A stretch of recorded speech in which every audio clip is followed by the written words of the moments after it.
Okay, good afternoon everybody. Maayong hapon sa tanan. Okay, maybe we could start already, no? Ayan. So for this afternoon, we will have a lecture discussion about Group 4A elements. Okay, I hope you have with you your handouts already printed para madali na lang yung taking down of notes, okay, or mga side notes with regards to our lecture for this afternoon. Okay, so yeah, let's start discussing about Group 4A elements. With regards to this group, they are also known as carbon family. So please take note of the name or AKA ng Group 4A elements. Why is it carbon family?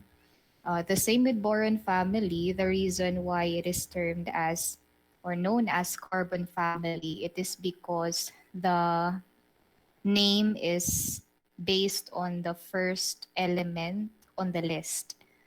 Since carbon is the flag bearer, parang kumbaga leader of the group, then the group 4A element is also termed as carbon family. For the members of the group, so aside from carbon, next to it is silicon, germanium, tin, and lead. So please take note also of the symbol of the elements. Okay, so before we discuss the individual properties ng mga elements on this list, we'll have first the general properties of the carbon family or the elements under group 4A. So first, take note class na yung mga elements under group 4A, they have +4 oxidation state, +4. Okay, so ibig sabihin, +4 dyan, it specifically means that they share 4 valence electron, no?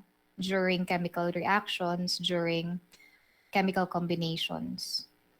Okay? Now, bakit share, not lose or gain electrons? It is because most of the elements under group 4A, they predominantly exhibit covalent bonding. And based on your, as you remember, no, sa atong mga preliminary discussion about bonding, covalent bond is being formed when there is sharing, diba? Sharing of electrons between what are the participating elements kapag covalent bonding? Interaction between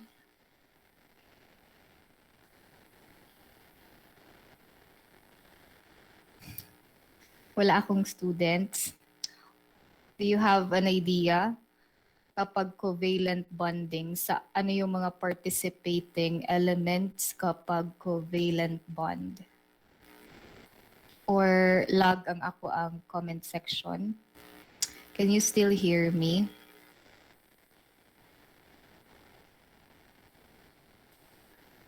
Okay.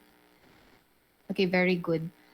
Two nonmetals or non-metals to non-metals, no? Yan yung mga participating elements for covalent bonding. Okay, that's good. Okay, balik na ako full screen. Ayan. Okay, so that's the important information that you have to take note also with the elements under the 4A. But this is very particular na characteristic for carbon and silicon.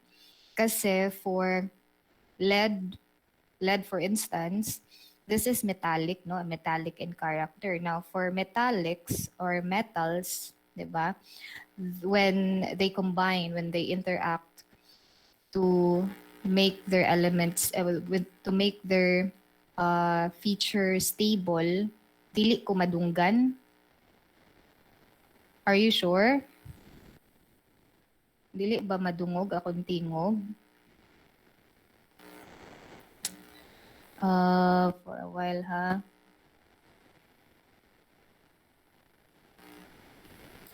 What about this one?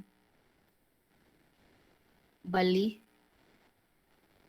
Kami imong di madungog. Yeah, kamo akong dili madungog. Sige daw, tingog daw mo. Ay, okay, madunggan na. Oo. Na daw nag-answer. Oh, okay. Sorry. Akong naka-mute ang ako ang laptop di ay nga ano. So, as long as you can hear me, that's fine, no? Sige, thank you for that, Mr. Wendell. Sige, balik ta. Okay. Now, with regards to lead, since this is a metal, di ba, ang basic knowledge nato about metal is they lose electrons, di ba? They lose electrons during chemical reaction. So, with the case of lead, under group 4A element siya, lose electrons naman yung kaya niyang gawin. Okay, so hindi lahat, no, under group 4A elements, they share valence electrons. So this portion, itong characteristic na to, specifically existing for carbon and silicon elements. Okay, and with regards to their covalent bonding property of carbon and silicon, they may also form covalent bonding within itself. So halimbawa, carbon to carbon or silicon, okay, to silicon. Okay, so yan yung another characteristic nila. Okay, pwede nga yung carbon is multiple bond within itself. No? Pwedeng double bond ang carbon within itself or triple bond yung carbon within itself. So yan yung tinatawag natin na catenation. Okay, catenation property, and that will be mentioned also later sa carbon nga property. Okay, so for now, just the general properties no ng group 4A elements. So please take note of this, +4 oxidation state, and they predominantly exhibit covalent bonding. Now with regards also to the oxides of carbon and silicon, they are acidic in nature. Okay? Kasi as mentioned, since carbon and silicon, non-metal sila, non-metal forming a covalent bond. Kapag naman nag-form sila ng oxides, halimbawa carbon dioxide or carbon monoxide, and for silicon, silicon dioxide, itong mga oxides na to, they are acidic in nature. Okay, kapag naman metal oxides, diba? Metal oxides, for instance, iron oxide, iron oxide or iron 3 oxide, ito naman ay basic. Okay? So please take note of this. Acidic in nature ha, oxides of non-metals. So halimbawa, carbon dioxide, silicon dioxides. Okay, so that's for the general properties ng group 4A elements. Sige, let's discuss the individual properties naman of each element under group 4A, starting with carbon. Now, with regards to carbon, this is also known as the king of all elements. Take note ha, of all elements, siya yung king. Sino naman yung king of all metals? It's the king of all metals. It's the AU. It's gold. Okay, naalala? Diba gold is the king of all metals. Okay, very good. Now, bakit king of all elements yung carbon? King of all elements yung carbon, knowing that it forms a million of compounds, and yung na-form niya na compounds are stable, no? Very stable in nature. Yun nga, for instance, if carbon reacts to oxygen, it forms a stable oxide. Kapag it reacts with hydrogen, it forms stable hydrocarbon compounds, no? So that's one of the reason bakit king of all elements siya. Million of compounds na form niya compared to other elements.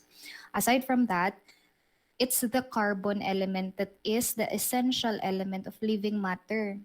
No, what composes living matter, what composes us human, mga living organism, are organic compounds. And kapag sinabing organic compound or organic entity, the main element present dyan kapag organic is carbon. Okay, yan yung tandaan nyo. That's why it is the king of all elements. Okay? So, again, the reason, there are a lot of compounds na kayang ma-form ng carbon comparing to other elements, and this is the essential element of living organism. Also, another property naman, chemically, ng carbon, this was mentioned earlier, it is able to share all of its 4 valence electrons, okay, forming a covalent bond. So non-metallic siya ha, non-metallic yung behavior niya. Okay, yan yung maximum valence electron niya, 4, and kaya niyang i-share yan lahat, no, forming 4 covalent bonds. Then with regards to the occurrence in nature of carbon, paano ba nag-occur in nature ang carbon? They occur as carbonates. Okay, so ito yung mga halimbawa sa figure, no? Ito yung mga halimbawa ng mga minerals as carbonates. So lahat yan may component na carbon. So yan naman yung occurrence ng carbon in nature as carbonate.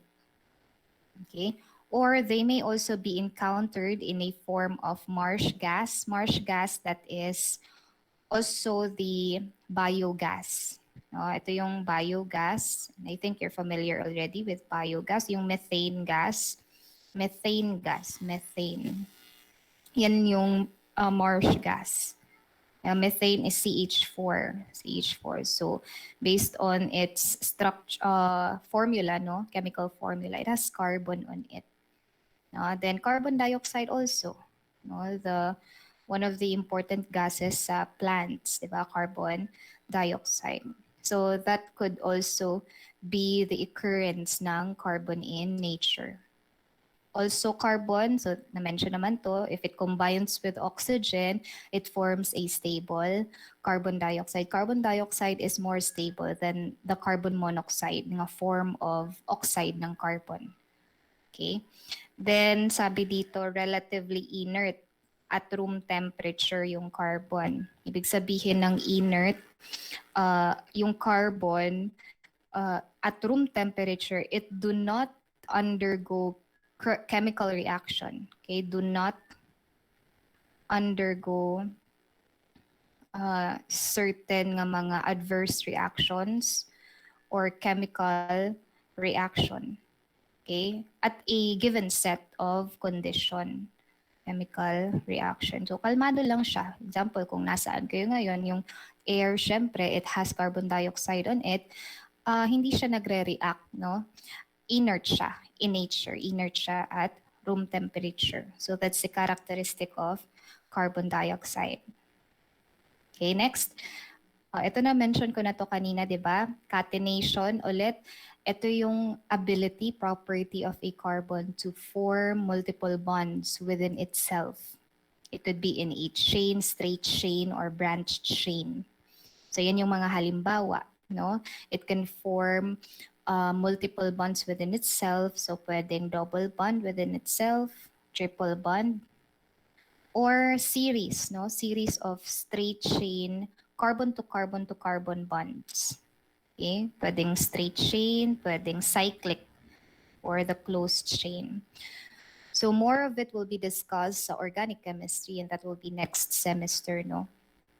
So that's for carbon. One of its, isa lang to ha, isa lang to sa property. Ang dami pang property ng carbon, but I'll highlight this one, but the rest of the property when it comes to isomerism and other hybridization property ng carbon, that is part already of organic chemistry. Okay? Sige. Now, occurrence din to ng carbon, okay?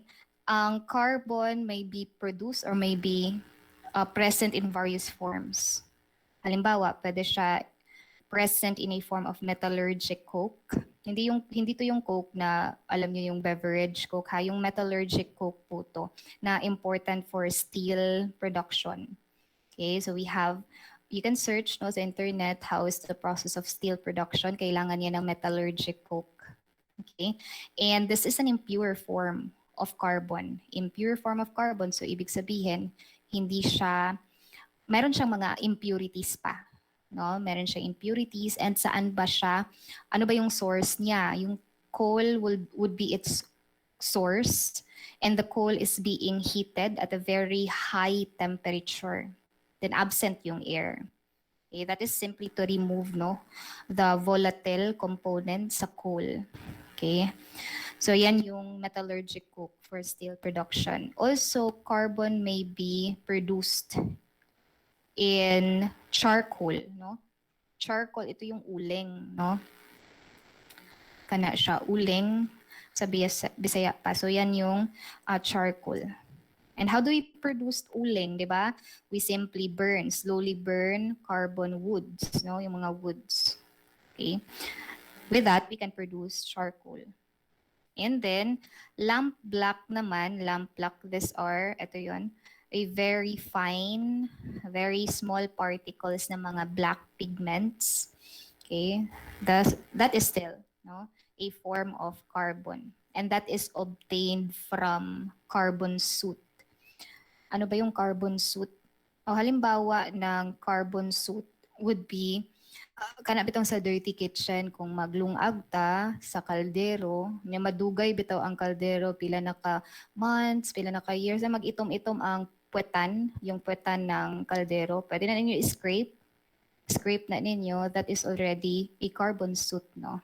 A source of lamp black also. Okay, so yan yung carbon na made very rich in carbon yung entity na yan or material na yan. Okay? So characteristic color talaga ng carbon is black, no? Black. Okay, next. Ito din, forms lang din to ng carbon. Okay? We have forms of carbon based on their texture. Meron tayong mga crystalline form ng carbon, then naapod tayo amorphous. No? Kung kapag crystalline, we have for instance graphite, diamond. Itong graphite and diamond, these are also allotropes of carbon.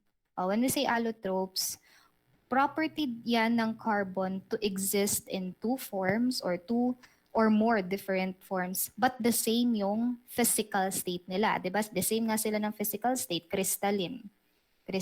Pero, they are different forms. Iba yung graphite when it comes to its stability as an allotrope, iba din yung diamond. Kasi most stable nga allotrope yung graphite, the diamond naman is the unstable one. But this is the purest native form ng carbon.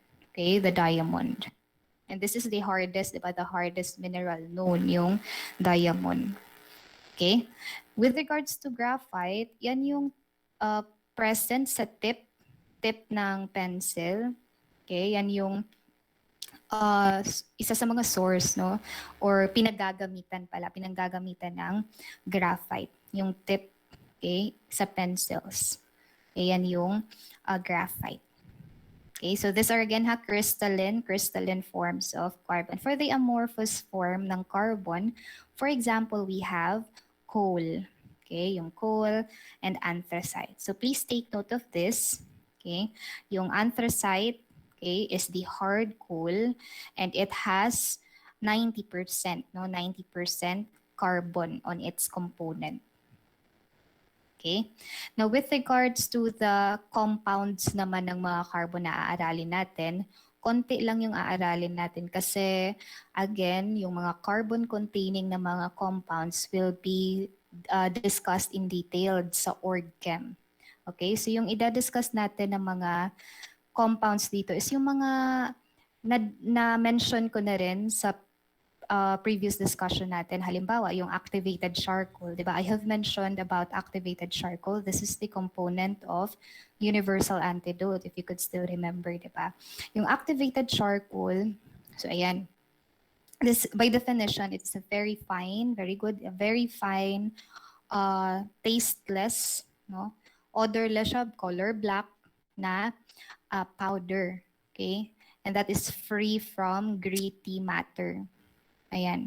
So, kumbaga yung texture niya, kapag hinawakan niyo yan, para siyang Johnson's powder, very soft, no?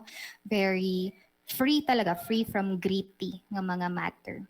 Okay? And this is insoluble in water. So, that's the definition of the physical property ng activated charcoal. Now, ano ba yung source, no? Paano tayo makaka-produce ng activated charcoal? Now, yung activated charcoal, this is a residue from the process called destructive distillation. And with regards to destructive distillation, this is the setup, and no worries, we can perform this pag org chem na kasi face-to-face naman next sem, no? So no problem with this.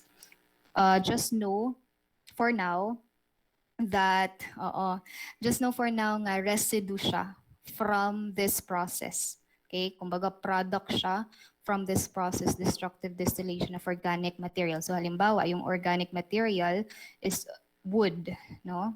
Ang wood, that could be a source ng charcoal. So yung wood, nilagay dito in a vessel and it's being heated at elevated temperature, then absent yung air. Okay, absent yung air. Now, later part sa process na to, there will be black particles na mabubuo dito, extracted from this entity. Okay, so itong black entity labeled as tar, ito na yung coal. Okay, ito na yung coal or known as tar or coal tar, yung tawag sa ibang references. Okay, so yan na yung chars or the tars ng coal. Kaya tawag sa kanya charcoal, no? Yung mga chars ng coal, mga particles ba, black particles that was derived from destructive distillation of an organic material. O yan, charcoal pa lang yung makukuha natin dito, no? Charcoal pa lang yung product dito, hindi pa activated. Char lang, coal. Oo. Char lang coal. Okay. Yeah. So, charcoal lang yung makukuha natin dito, hindi pa siya activated. So, paano ba siya i-activate? When you say activated na term, ibig sabihin nito is we need to enhance or to make the charcoal increase its adsorptive property. Okay? Kaya naging activated charcoal siya kasi meron na siyang power na adsorptive. Okay? 'Di ba yung activated charcoal, sabi natin sa previous lecture, is adsorbent siya. Adsorbent. So we need to activate its adsorbent nga activity. How? We need to treat, no? I-treat dapat natin yung charcoal via exposing it to different chemicals. And yung mga kailangan natin for it to be activated is that the charcoal must be treated with the following: oxygen, for instance, carbon dioxide, zinc chloride, sulfuric acid, and many other compounds. So yan yung mga example, no, for the treatment ng charcoal for it to be activated, for it to enhance its adsorptive property. Kaya magiging activated charcoal na yung product natin dito. Okay, so yan yung process para mag-produce ng activated charcoal. And there are two forms, no? Dalawa yung form ng activated charcoal. Meron tayong finely divided one. Ayan. Finely divided powdered. Okay? Na activated charcoal. Ito yung used in liquid media. Okay? Ito yung hinahalo kumbaga sa tubig, iniinom for cleansing purposes or for adsorbent purposes in treating diarrhea. Kaya meron siyang constipating action. So yan.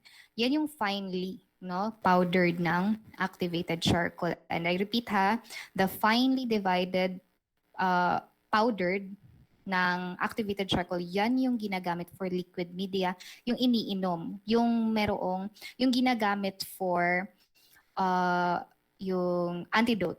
Okay, ginagamit as an antidote for poisoning. Now, yung coarse naman, medyo, ayan, for gas absorption naman yan. Okay, for gas absorption. Siyempre, hindi yan na iniinom. Okay, so the one that is a component ng universal antidote is itong una. Okay, universal antidote. Okay, so yan. And with regards to universal antidote, this is used, bakit siya universal? Universal antidote kasi it can be used for majority of the poisoning. Okay, majority ng poisoning, pwede gamitin yung universal antidote. Kaso, hindi siya sa lahat, no? Lahat. Generally or majority. Hindi naman sinabing all poisoning pwede gamitan ng activated charcoal. Kasi remember, yung activated charcoal adsorbent lang siya, adsorbent. Kumbaga, didikit lang siya sa toxins. No? Didikit lang siya sa toxins. Hindi siya magpe-penetrate sa tissues ng body. Now, what if yung poisoning is a systemic poisoning? Halimbawa, cyanide poisoning. With regards to cyanide poisoning, absorptive kasi siya na klase ng poisoning. Absorptive, kumbaga systemic yung klase ng poisoning. Kasi it affects enzymes in our body. It targets enzyme, particularly the enzyme cytochrome oxidase. And importante ito for cellular respiration. Kaya nga, kapag affected itong cytochrome oxidase, tina-target yan ni cyanide. Okay? Yung cytochrome oxidase, tinarget ng cyanide, cellular respiration, no, yung affected. Kasi nga, I repeat, importante for cellular respiration yung cytochrome oxidase. So pag ganyan na mga poisoning, syempre hindi yan kaya ng activated charcoal. So ito yung mga example, no, ng poisoning that cannot be treated with activated charcoal kasi nga systemic na to na klase ng poisoning. Okay, pero kapag toxins lang, na poison ka ng mga let's say, mataas yung level ng certain element sa katawan natin, kaya nagkakaroon ka ng diarrhea, so forth, pwede yung charcoal, activated charcoal. Kerosene. Kerosene is also an example of poisoning that cannot be treated with activated charcoal. Okay? Kasi with regards to kerosene poisoning, ang usual na gakahitabo, by the way, hindi naman to common sa mga adults, common to sa mga kids, no, sa children. Kasi 'di ba, kapag syempre alam naman natin na delikado yung kerosene. Sino bang iinom bigla ng kerosene, no, kapag nakasasaktong pangutok, 'di ba? Dili man ta magpataka-taka lang og inom. Now for the kids, syempre curious, 'di ba, ang kids. So halos lahat ng makita nila, tinetaste talaga nila. So with regards to kerosene poisoning, yung cases naman nito is common sa mga kids. Kaya careful gid ta kung mag-place og mga materials, poisonous materials at home kapag na-ay kids at home, dapat dili reachable sa ilaha. Now, kani nga mga cases kung na-encounter ni siya, na drink, na inom, yung kerosene-based liquids, it might burn the esophagus, yung food pipe. It might burn esophagus. Okay? Sunog. No? Sunog esophagus. Yan yung posibleng mangyari with upon drinking o exposing your tissue sa kerosene. Now, kapag activated charcoal yung ginamit mo to counteract this one na poisoning, ang activated charcoal kasi, aside from it is not absorbed in the systemic circulation. Again ha, activated charcoal cannot be absorbed sa ato ang systemic circulation.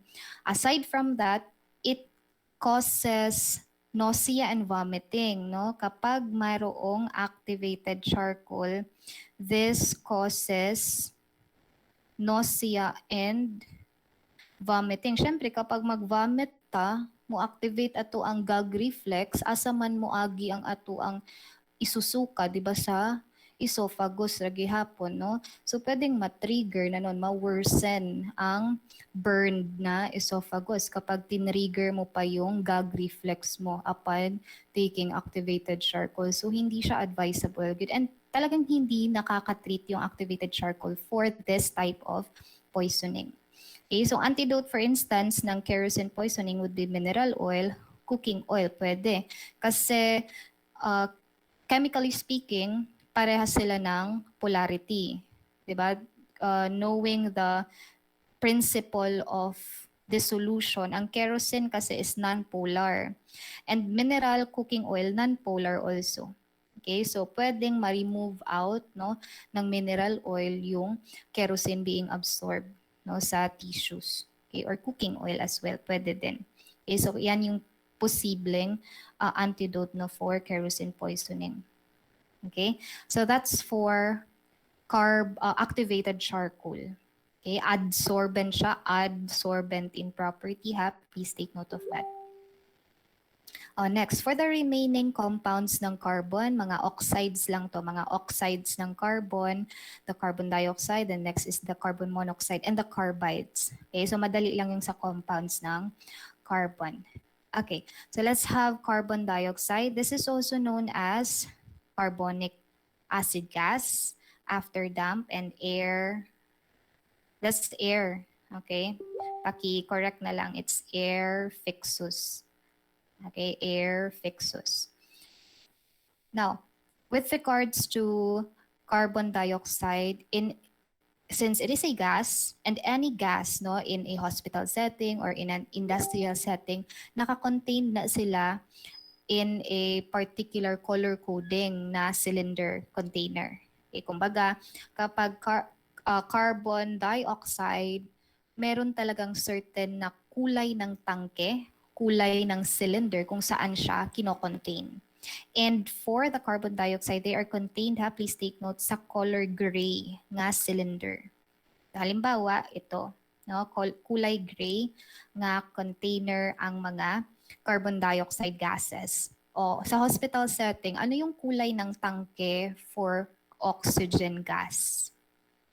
Kung say color sa tangke, very good, it's color green, di ba?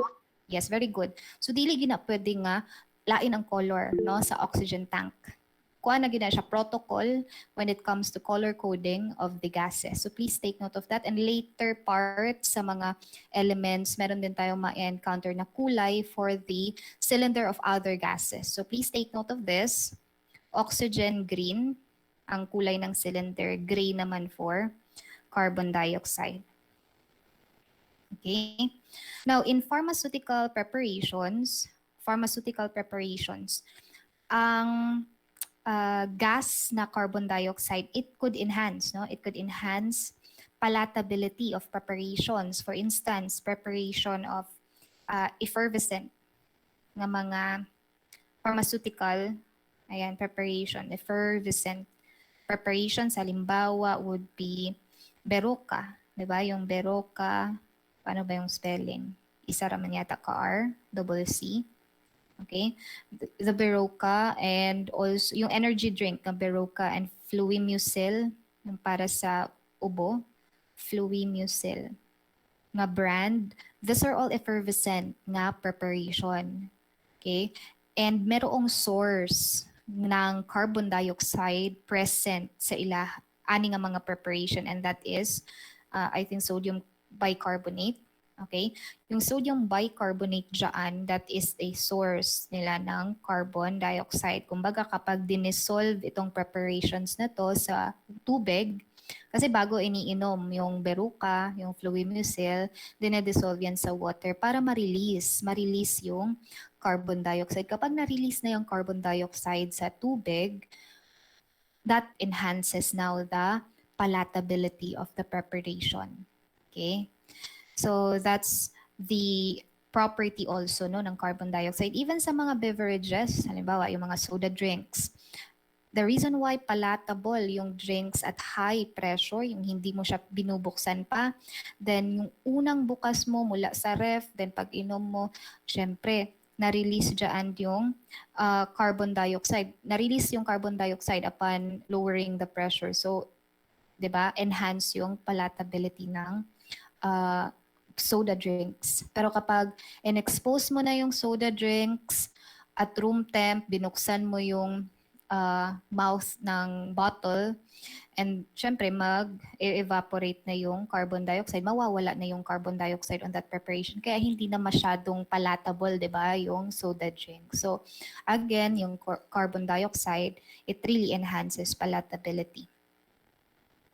Okay? And also, with regards to the property or the pharmacological property ng carbon dioxide, this could be used as a stimulant, no? In fact, it is the most potent respiratory stimulant. So kapag sa choices, tinanong, which of the following could be or has the potential to stimulate respiration. Tapos may choices nga, water vapor, ayan, water vapor, also carbon dioxide, then let's say, let's have soda lime. Okay? Ay, sige, yung tanong, which of the following is not a respiratory stimulant? So sagot niyo would be soda lime. Kasi you have already a knowledge, diba, sa hydrogen, nga compound na water vapor is also a respiratory stimulant. It is a respiratory stimulant. So please take note of this. Oo. Yes, pwede din, no? Best expectorant din siya. So please take note of this, water vapor and carbon dioxide. Okay? Next. With the treatment of persistent hiccups, pwede din yung carbon dioxide. Related lang din dito. No? Related lang din dito yung use ni carbon dioxide. Dahil meron siyang potential to stimulate breathing, okay, as a respiratory stimulant, pwede siya for the treatment of persistent hiccups. Kasi kapag may hiccups, diba, kanang sidok hiccups, kapag persistent na, that could be harmful, no, to a person. Now, yung hiccups, nagkakaroon ng hiccups, it's because of the contraction or involuntary contraction sa diaphragm. Kung baga, na ay sudden closure or fast closure sa atong vocal cords. Now, para ma-stimulate yung breathing, yung respiratory breathing, then we can have carbon dioxide, no, to treat persistent hiccups. Okay, so yan yung isa sa mga gamit ng carbon dioxide.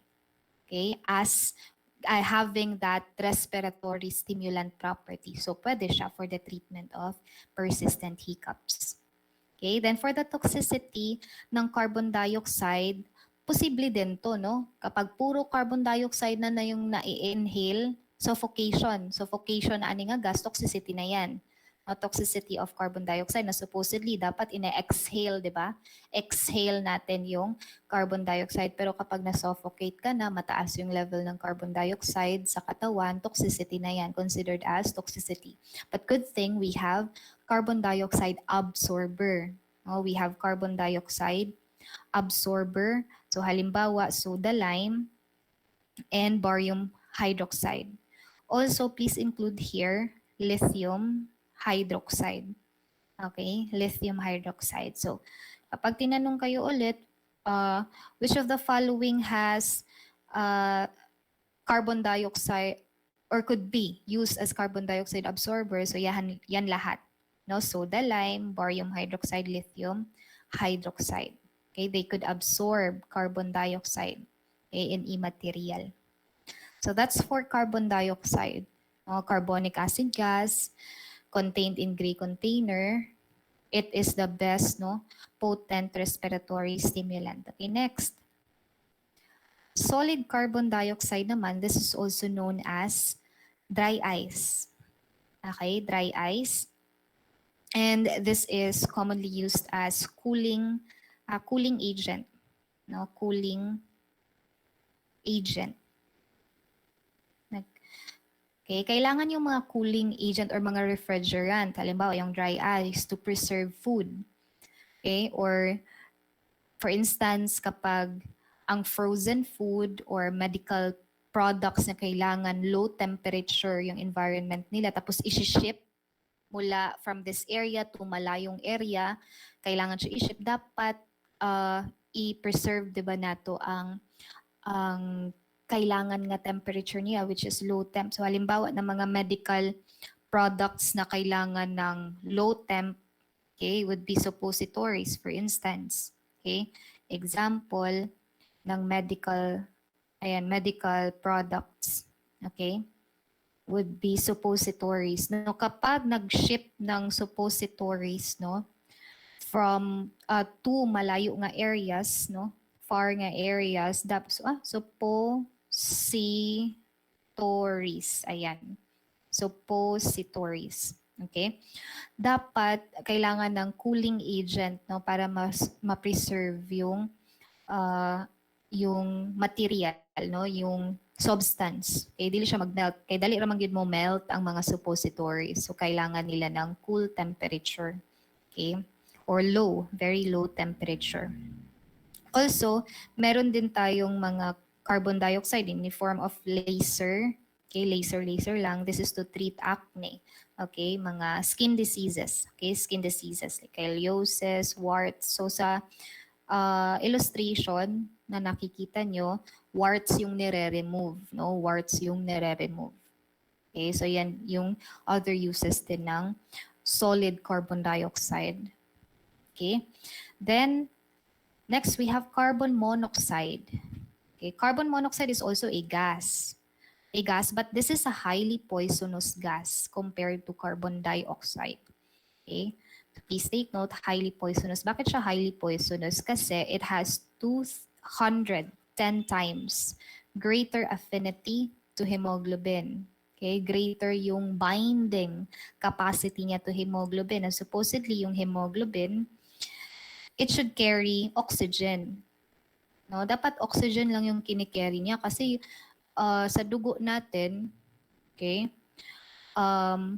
syempre, it has nutrients, it has oxygen, it carries, hemoglobin carries the oxygen para ipamigay yan sa mga tissues, no, sa katawan. Kasi yung tissues natin sa katawan, kailangan ng oxygen for it to function. Now, kapag yung dala ng hemoglobin is not oxygen, okay, it's carbon monoxide already, wala siyang mapamibigay, di ba, sa tissues. Okay? So, halimbawa, this is the blood vessel, for instance lang ha, hypothetical. That is the blood vessel. Then we have hemoglobin here. Now, kapag merong na-detect na carbon monoxide gas sa systemic circulation yung hemoglobin, and kahit marami pa yung oxygen nandyan, carbon monoxide will have greater affinity towards, okay, hemoglobin. Okay? So yan yung delikado kapag na-suffocate yun pod sa carbon monoxide nga gas. Kaya nga highly poisonous siya. No, highly poisonous. It's because of its higher binding affinity to hemoglobin. And syempre, kapag dala-dala ni hemoglobin is carbon monoxide, pagdating niya sa tissues, kapag nagbigay na siya ng gas, no? Kailangan na gas sa tissues, which is oxygen, wala siyang maibibigay. Kaya it will really cause hypoxia. No? It leads to hypoxia, mababa yung oxygen level sa tissues. Okay, so that's the rationale, no, kapag carbon monoxide, okay, toxicity.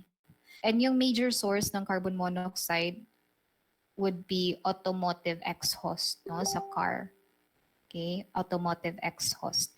So treatment naman kapag ito yung mangyari, syempre 100%, no, 100% oxygen or hyperbaric oxygen therapy or an artificial air. Yung artificial air na component, please take note, it has 20%, 80% ratio ha. 20% yung oxygen, helium yung 80%. Please take note of the ratio kapag artificial air. So, inyo lang dumdumon, since artificial siya, mas mataas yung percentage ng artificial one, no, artificial gas. And that's helium. Para dili mo maglibog ba sa 80-20. 80-20 nga ratio. Okay, since artificial air, mataas yung artificial gas nga component, and that's helium. So 80% helium, 20 oxygen. Okay, so apat na yung na-discuss na compounds. So let's have the last slide. Na last slide for compounds of carbon. We have carbides. Example of carbides, we have calcium carbide. Now, calcium carbide. This is also called calburo. Familiar mo sa calburo, di ba? This is used to fasten the ripening of fruits. Okay, para faster lang, madali lang mag-ripen ang fruits ginasprayhan og kalburo. Okay, so component ng kalburo is calcium carbide. Then yung sa liha naman, familiar mo sa liha, abrasives, no? Yung silicon carbide naman yung component. Okay, or active component ng carborundum. Yung liha ba? Diba, ginagamit na for finishing purposes sa workpiece. Ginarab para mo polish, mo shine yung texture. Okay, so yan yung silicon carbide naman. And lastly, cyanide, this was mentioned earlier, cyanide, it generally, no, affects or targets cytochrome oxidase enzyme. So ito yung mechanism of toxicity. Paano siya nagkukos ng toxicity? Gina-inhibit, gina-target niya ang enzyme cytochrome oxidase. Okay? And this is very important for cellular respiration. Okay? Cellular respiration. So kapag inhibited ito, affected yung respiration. Kaya nakakamatay yung cyanide, no? Cyanide poisoning. Okay? Kasi general cellular poison yung kinokos niya. Okay, so overall, we are done with the compounds of carbon. Okay. Sige. We still have time. Let's continue. Okay, let's proceed to silicon. Okay, silicon, the second element under this under group 4A, no, under group 4A elements. Now for silicon, please take note, this is the most, second most abundant element in the Earth's crust. Diba? Siya yung next sa oxygen. Oxygen, followed by silicon, then aluminum. Yan yung top 3, diba, sa when it comes to abundancy of elements in the Earth's crust. Now, with regards to the occurrence in nature ng silicon, it may occur in nature as silica or silicon dioxide. Silica, yung chemical name niya is silicon dioxide. Okay, silicon dioxide. So, halimbawa ng mineral containing silicon dioxide would be quartz. Ayan, quartz, flint sand. Ito, flint sand. Yan yung mga minerals, okay, nga containing silicon dioxide. Okay? That's how we encounter silicon element in nature. Then we also have synthetic, okay? Synthetic forms of silica, the amorphous silica. Kapag synthetic, this is already prepared, no, in the lab. Okay, so synthetic silica, we have two forms. Merong silica fume. Ayan, silica fume and silica gel. Okay, the difference between these two forms is they differ on the process, how they are prepared, no? Yung preparation method. So tandaan nyo lang, kapag silica fume, it is prepared via condensation. Silica gel, this is prepared via hydrolysis. Okay, ano lang. Silica gel, hydrolysis, key terms lang ta, silica fume, condensation. Okay, then for silica materials, they are highly dissolved with the hydrofluoric acid. So this is the only acid actually that can dissolve silicon materials. Okay, hydrofluoric acid. So, halimbawa sa mga glass, di ba yung mga glass materials that is made up of silica, silica materials. Now to easily melt glasses or silica materials, hydrofluoric acid is usually added. Okay? Ayan, so this is silica gel. Ayan. Ito silica fume, prepared via condensation. Then we have silica, silica gel. O saan ba ninyo na-encounter ni siya, diba, sa mga shoe boxes? Nilalagyan ng silica gel. Para saan ba yung silica gel? It sustains the dryness, no? The dryness of the material. Desiccant kasi siya in nature. Kapag desiccant, it is able to absorb moisture. Okay, kaya na-maintain niya yung dryness. Okay, dryness, sustained yung dryness. Okay, so let's have the compounds of silicon. Okay, let's start with the chain silicates. Ayan. Chain silicates, we have asbestos and attapulgite. Asbestos, this is chemically known as the native, not the native, hydrous magnesium silicate. This is hydrous magnesium silicate. So please take note of that. Okay, that's asbestos. Then attapulgite, also a chain silicate. This is also known as activated attapulgite. So halimbawa, colloidal at activated attapulgite. This is chemically known naman as purified native magnesium aluminum silicate. That's the chemical name of attapulgite, the colloidal activated attapulgite. And this is marketed under the brand names Quintes, Diamagma, Polymagma, Diatabs. Okay? So para saan siya? Ginagamit siya to treat diarrhea. Kumbaga, meron siyang constipation effects. Okay? Bakit ba kailangan uh, i- i-treat yung diarrhea? Siyempre, gusto niyang pigilan yung contraction ng intestinal muscles, no? Contraction ng mga intestinal muscles. That's why constipation yung effects. Okay? Kasi pigil yung diarrhea, opposite constipation effect. So yan yung epekto ng attapulgite. But ngayon, withdraw na sa FDA ang attapulgite, no, in the market. Wala na kayo tayo makita, 'di ba, ng mga attapulgite preparation as antidiarrheals. Wala na. Usually ang antidiarrheals available sa market are loperamide, 'di ba, kana loperamide. Kaolin may also be used, no? May also be used as antidiarrheal. Okay? Bismuth subsilate, okay, is also used as antidiarrheal. Salicylate. Okay? So yan, ginagamit yan as antidiarrheal pa rin ngayon. Okay? Approved pa rin yan by FDA. But yung attapulgite, hindi na siya approved kasi it's not safe. Okay? Meron siya mga adverse reactions na kinokos.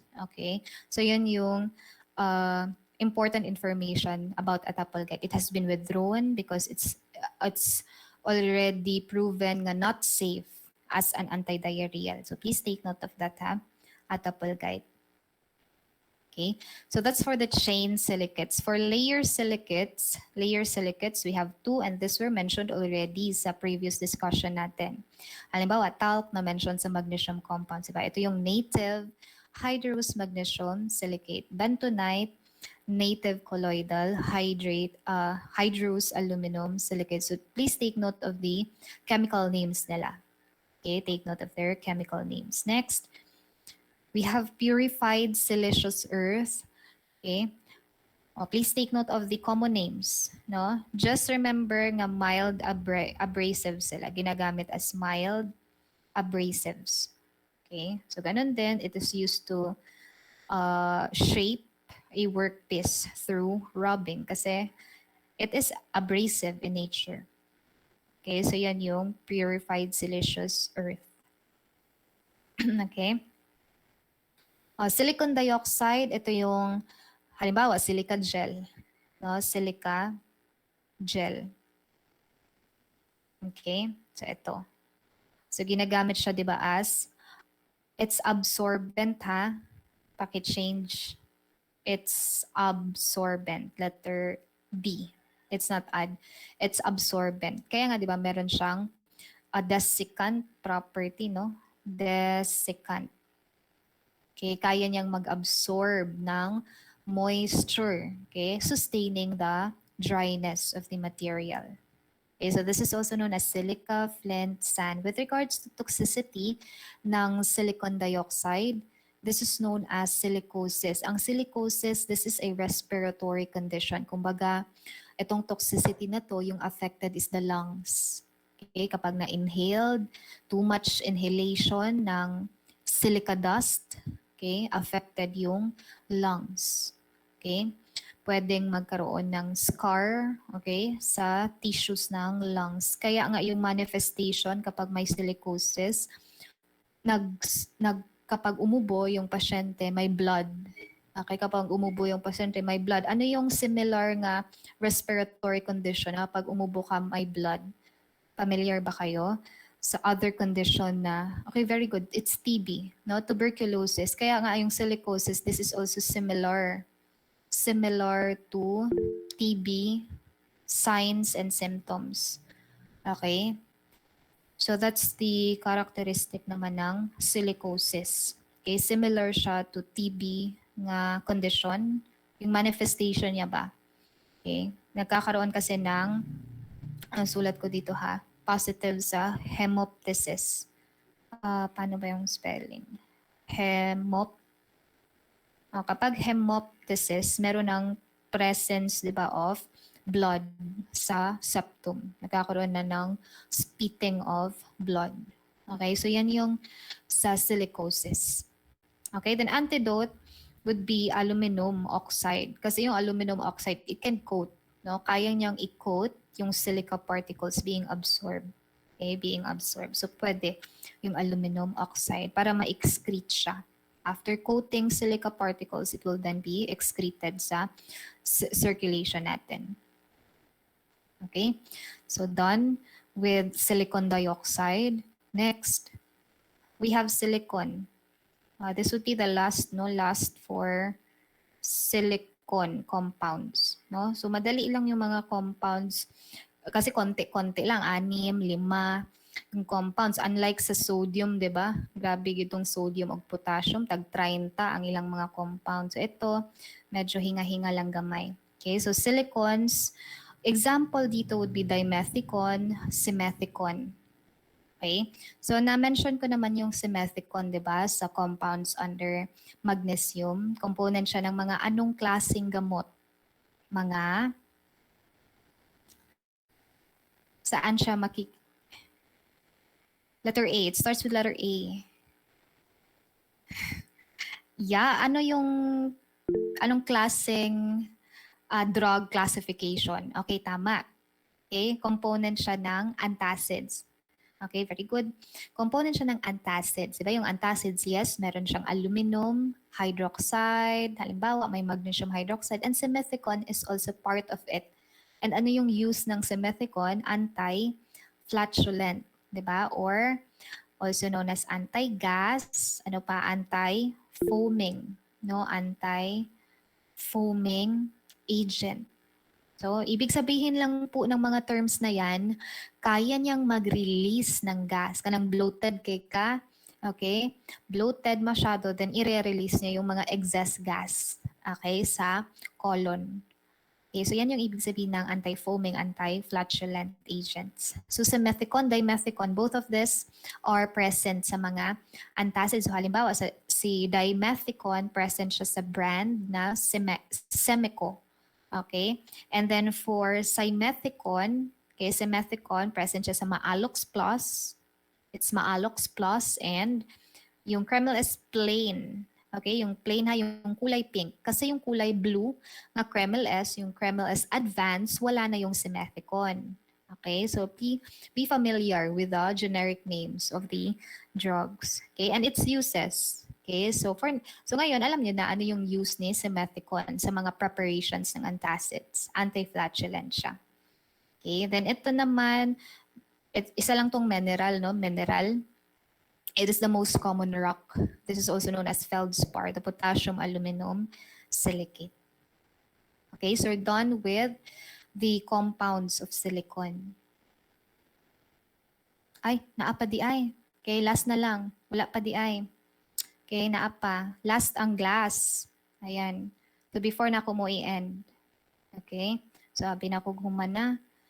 Okay, makahinga na unta mo. Anyways, sige, let's continue lang ha. Gamay lang ni. Silanes. Silanes, this is a covalent compound, no? Covalent compound wherein you can see in the structure niya, it has 4 bonds, okay, towards hydrogen.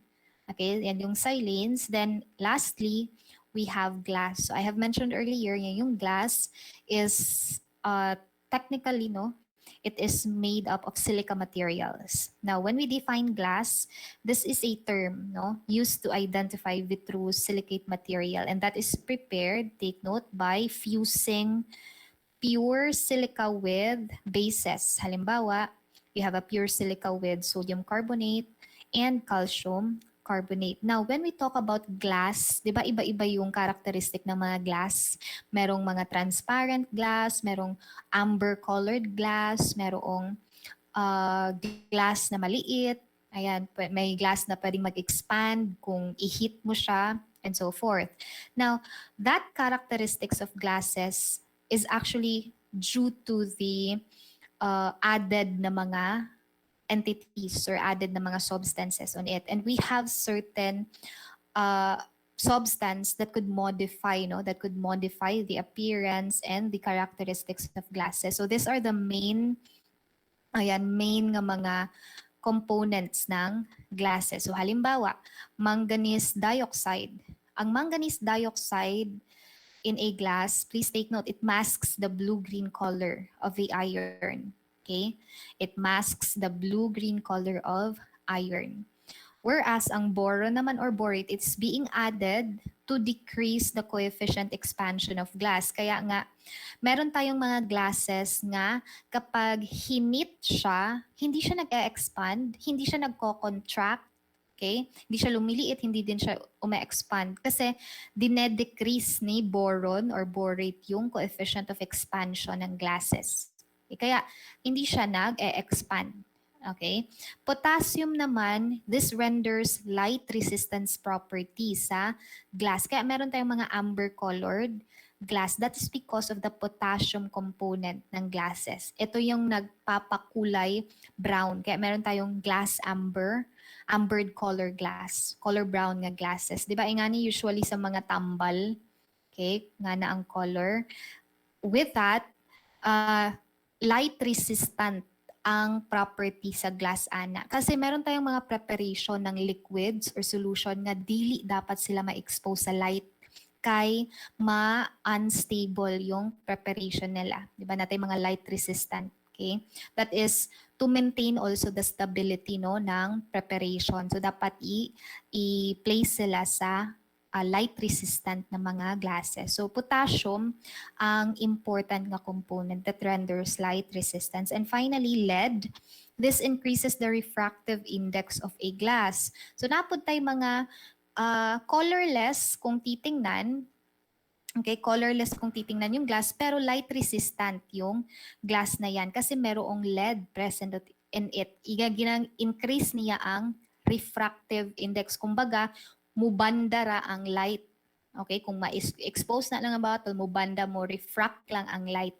Okay, on that glass. Okay, so ito naman, these are just good to know elements that renders color. Okay, mga characteristic colors sa mga glasses. So yan yung reason bakit iba-iba, pwedeng iba-iba kulay ng glasses. Okay. Sige. So, I will just continue the recording. No, I will upload this. Naman mo. Ayan. I will just upload the remaining topics sa Group 4A elements. Okay? Sa YouTube channel. Tonight, I will upload the complete nga recorded. Okay? Group 4A lecture. Elements nga lecture. Okay, sige. Do you have question?